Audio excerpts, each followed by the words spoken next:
তখন তাদের দুঃখ প্রকাশ করার জায়গাটুকুও ছিল না, যে হ্যাঁ যে নিজের মানে দুঃখই প্রকাশ করতে পারে না, সে নিজের মত কি করে প্রকাশ করবে।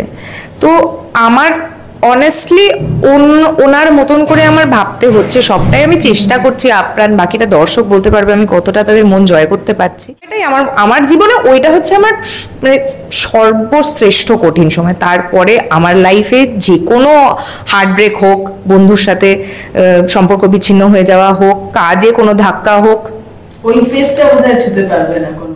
ডান হাতে অ্যাকশন করছি তো অন্তত এই কাজটা করতে করতে কিছু বলা যায় না, আমি হয়তো সভ্যসাচী হয়ে যাব। আমি তো লেফটি। এবার যখন পিরিয়ড পিসে আমি কি করে বলবো যে আমাকে বাঁ হাতে করতে দাও, ওটা তো সম্ভব নয়। তখন তো এটা কুসংস্কার হিসেবে ধরা হতো না। বাপরে বাপ, আর সেটা শুধু ভীষণ টাফ। অর্পিতাদি তুমি বিশ্বাস করো আমার কাল ঘাম ছুটে যায়। যুদ্ধ শুনলেই আমি মনে করি যুদ্ধ, ও মাই গড।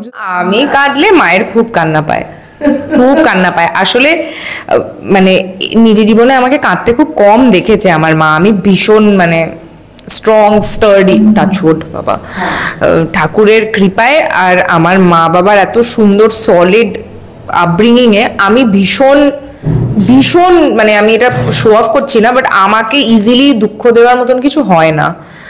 হ্যাঁ, একদম না। এই মুহূর্তে রাজপ্রাসাদেই থাকার কথা, কিন্তু আপাতত মেকআপ রুমে রয়েছে এবং আমাদের সঙ্গে রয়েছেন নাটোরের রানী। রাজপ্রাসাদে থাকলে তাকে পেতাম না, কারণ শুটিংয়ে প্রচন্ড ব্যস্ত থাকেন, বুঝতেই পারছেন। আমাদের চিনি দর্শকদের রানী মা, তাই তো। কেমন আছে রাজনন্দিনী? আগে শুনি। খুব ভালো আছি, তুমি কেমন আছো? একদম ভালো। অনেকদিন পর দেখা হলো। এখন তো আরো ব্যস্ততা বেড়ে গেছে, কোথাও যাওয়া হয় না, কিন্তু এই ফেজটা নতুন। কাজ করলে ধারাবাহিকের ফেসটা নতুন। রাজনন্দিনী বোধহয় সেটা বেশ এনজয় করছে, উপভোগ করছে। ভীষণভাবেই আমি খুব আনন্দের সঙ্গে উপভোগ করছি। এবং কি বলবো, এই প্রেশারটা প্রথম দিকে হয়তো প্রেশার মনে হতো, এখন এটা আমার একটা ভালোবাসার জায়গা তৈরি হয়ে গেছে। তো এখন ওই ফিজিক্যাল খাটনিটা কোনোভাবেই এটার আনন্দকে দমিয়ে দিতে পারছে না। কিন্তু আমি দেখছিলাম আমাদের সেটেও সবার সঙ্গে বেশ একটা মজা, আবদার সবকিছুই চলে, নিজের মতো করে নিয়েছে বোধহয় কয়েকদিন এই চিনি। একদম। আর এটা সম্ভব হয়েছে কারণ আমার সেটে যারা আমার সাথে কাজ করে, আমি যাদের সাথে কাজ করার সুযোগ পেয়েছি, তারা সবাই খুব ভালো। মানে আর আমি সেটা শুধুমাত্র আমাদের অ্যাক্টরদের কথা বলছি না, আমাদের পরিচালক সুমন দা, তিনি এত কুলভাবে পুরো সেটটাকে, এতগুলো অ্যাক্টর নিয়ে কাজ করা ভীষণ ডিফিকাল্ট। স্পেশালি যেখানে তুমি দেখবে অনেকগুলো মেয়ে, অনেকগুলো ছেলে, তখন তাদের মধ্যেও একটা বন্ডিং সবার মধ্যে সবার হয় না, একটা গ্রুপিজমের একটা ব্যাপার চলে আসে, যেটা আমাদের মধ্যে একদম নেই। মানে উভয় পক্ষতেই নেই, ছেলেদের দিক থেকেও নেই, মেয়েদের দিক থেকেও নেই, কারোর মধ্যেও নেই। তো সে কারণে শুধু অ্যাক্টররা নয়, টেকনিশিয়ানসদের সাথেও আমাদের খুব ভালো সম্পর্ক। মানে আমার ভালো কাজ, হ্যাঁ, মানে পুরো ফ্লোরের ভাইবটা ভীষণ পজিটিভ। একদম। তো যেটা আমরা দেখতে পাচ্ছি এখন ফ্লোরে প্রচন্ড হাসাহাসি হলো, রানীর জীবনে, রানীর চোখে শুধুই জল, এখনো সেটা একটু বোঝা যাচ্ছে, চোখটা লাল হয়ে আছে। আমি একটু ইয়েকেই জিজ্ঞাসা করি রাজনন্দিনীকে, যে এই যে এখন মা হওয়া মানে অন্তঃসত্ত্বা চিনি, এইরকম এই বয়সটা বেশি হয়তো দেখানো হচ্ছে না, কারণ আগেও তাড়াতাড়ি বিয়ে হতো, কিন্তু এই ফেসটা এইটাও তো নতুন, এই যে মা হওয়ার ফিলিং সেটা দেখানো বা স্বামীকে হারানো, এই চরিত্র করেই একদম। এই ধরনের অভিজ্ঞতা আমার কোনো চরিত্রের হয়নি, আমার তো হয়ইনি, আমার কোনো চরিত্রেরও হয়নি। অনেক সময় কি হয়, আমরা অনেক জীবনের অনেক টেস্ট পেয়ে যাই কাজ করতে করতে, কিন্তু আর নয়তো অনেক সময় আমরা নিজেদের কোনো ব্যক্তিগত অভিজ্ঞতা থেকে কিছুটা অংশ নিয়ে সেটাকে আমাদের অভিনয়ে ঢালার চেষ্টা করি, যে কিরকম অনুভব, কি অনুভূতি হয়েছিল সেই সময় সেটা। কিন্তু এগুলো তো আমি কিছুই এক্সপিরিয়েন্স করিনি। আর সত্যি কথা বলতে আমাদের ডেইলি লাইফে যে ধরনের অভিজ্ঞতা হয়, সেইটাকে আমরা ওই মানে মানচিত্রে ফেলতেই পারবো না। সেই সময়কার পরিস্থিতি এত অন্যরকম যে ওই সময় একটা মেয়ে দুঃখ পেলেও অন্যভাবে পাবে। তো যে কারণে মানে আমি আর তুমি এখন দুঃখ পেলে যেভাবে ওটার সাথে ডিল করব, ভবানী সেভাবে নিশ্চয়ই ডিল করেনি, এবং ভবানীর সময়কার কোনো মহিলাই করেনি। তখন তাদের দুঃখ প্রকাশ করার জায়গাটুকুও ছিল না, যে হ্যাঁ যে নিজের মানে দুঃখই প্রকাশ করতে পারে না, সে নিজের মত কি করে প্রকাশ করবে। তো আমার অনেস্টলি ওনার মতন করে আমার ভাবতে হচ্ছে, সবটাই আমি চেষ্টা করছি আপ্রাণ, বাকিটা দর্শক বলতে পারবে আমি কতটা তাদের মন জয় করতে পারছি, কিন্তু আমি চেষ্টা করি বরাবরই, আমি যেই মিডিয়াতেই অভিনয় করি না কেন আমি সবসময় চেষ্টা করি যতটা মানে এমন করা যায় যেন ওই কথাগুলো আমার অন্তর থেকে বেরোচ্ছে, আমাকে কেউ লিখে দেননি। যদিও আমাদের লেখা যিনি যারা আমাদেরকে লিখে পাঠান, রাখি ম্যাম যিনি লিখছেন এবং যারা আমাদের স্ক্রিপ্ট লিখে পাঠান, তারা এত সুন্দর করে লেখে যে মাঝে মধ্যে নিজেই বলতে বলতে একটা ফিলিং চলে আসে, কিন্তু তাও আমি সেগুলোকে নিজের মতন সাজিয়ে বারবার বলে ওই পুরো ব্যাপারটাকে সেম রেখে আরো কিভাবে ওই স্ক্রিপ্টটাতেই তো লাইফ ফুটিয়ে তোলা আমার কাজ, সেখানেই তো আমার মানে ক্যারেক্টারিস্টিকের মানে মানে the main point of me coming here. সে কারণে আমি ভীষণ চেষ্টা করি যাতে ভালোভাবে করতে পারি, কিন্তু বাকিটা এবার তোমরা বলো। সেটা তো দর্শকেরা বুঝিয়ে দিচ্ছেন ভালোবাসায়, কিন্তু একটা কথা আমি বারবার রাজনন্দিনী আর চিনি হয়ে যাচ্ছে, চিনি বলি, চিনিকে জিজ্ঞাসা করি, এই যে আমরা যেটা দেখতে পাচ্ছি যে কোথাও কোথাও মানে দেওয়ালে পিঠ থেকে গেলে মানুষ বলে ঘুরে দাঁড়ায়, যেটা আমরা দেখতে পাচ্ছি এই চরিত্রটাকে এখন সে মুখ খুলছে, প্রতিবাদ করছে ওই সময় দাঁড়িয়ে যেখানে সকলে চুপ। আমি যদি চিনিকে জিজ্ঞাসা করি, চিনি অনেকটা সময় বাকি, খুবই অল্প বয়স, তবুও জীবনে কঠিন সময় তো আসতেই থাকে, সেই সময়টা নিজে কিভাবে ডিল করে? মানে আমি ভীষণ সবকিছু ভীষণ হালকায় নিতে পছন্দ করি, বুঝলে তো। আমি মনে করি life is not that serious. সেক্ষেত্রে আমার জীবনে কঠিন সময় এখনো অবধি বলতে গেলে দুবারই এসছে, আমি যদি মনে করতে পারি কারেক্টলি। সত্যিই কঠিন সময় যখন বোঝা যায় যে বাকি সব কিছু কিন্তু এই পৃথিবীতে মিনিংলেস। একটা হচ্ছে যখন আমার দাদু চলে যান আমাকে ছেড়ে, আমাদের ছেড়ে, আর তার পরেই কয়েক বছর পরেই আমার মায়ের ভীষণ ভীষণ বাজেভাবে কোভিড হয়, মানে খুব সিরিয়াস কন্ডিশনে পৌঁছে গেছিল আমার মা।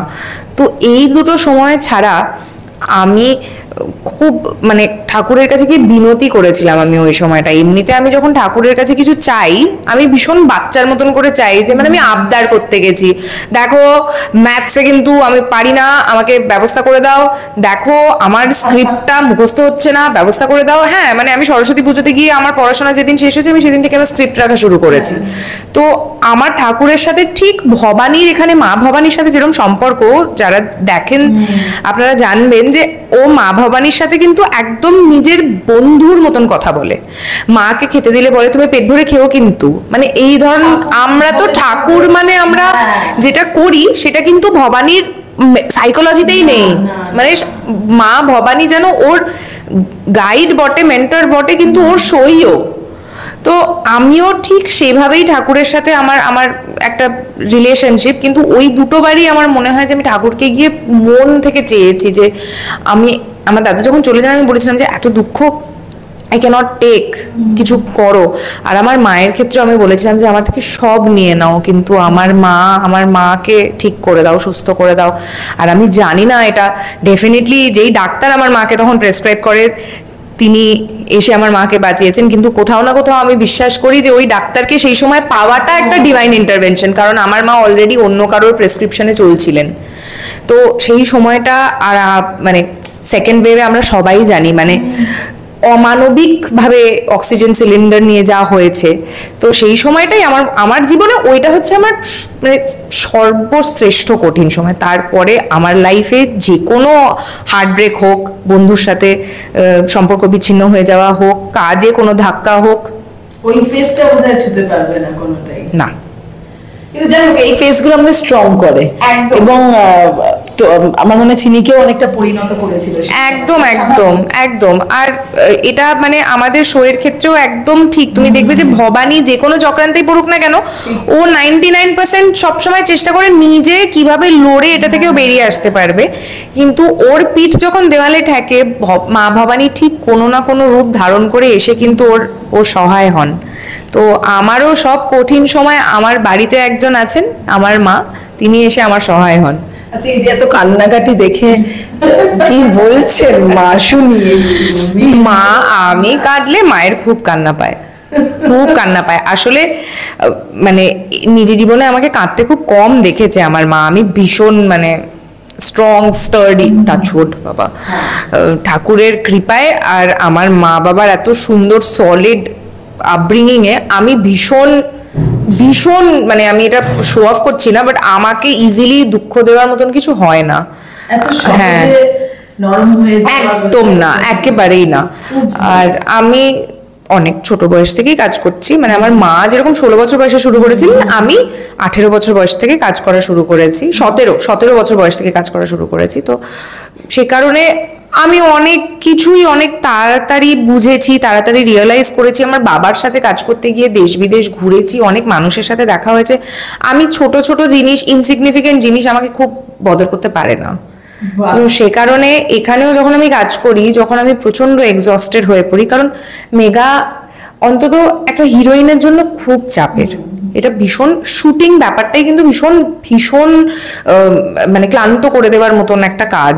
লোকে হ্যাঁ, কিছু করার নেই। কিন্তু আমরা যখন ছবি শুটিংও করেছি, দিনের শেষে কিন্তু ফিরে খুব ক্লান্তি হয়, খুবই ক্লান্তি হয়। তাই দিনের পর দিন, হ্যাঁ, মাঝে মধ্যে আমার এরকম লাগে, আমি মায়ের কাছে গিয়ে বলি, ধরো 10টায় বাড়ি ফিরি, 9:30 প্যাক আপ হয়, 10টা বেজে যায় বাড়ি ঢুকতে ঢুকতে। আবার পরের দিন আমি জানি যে আমাকে 8:30 এখানে ঢুকতে হবে।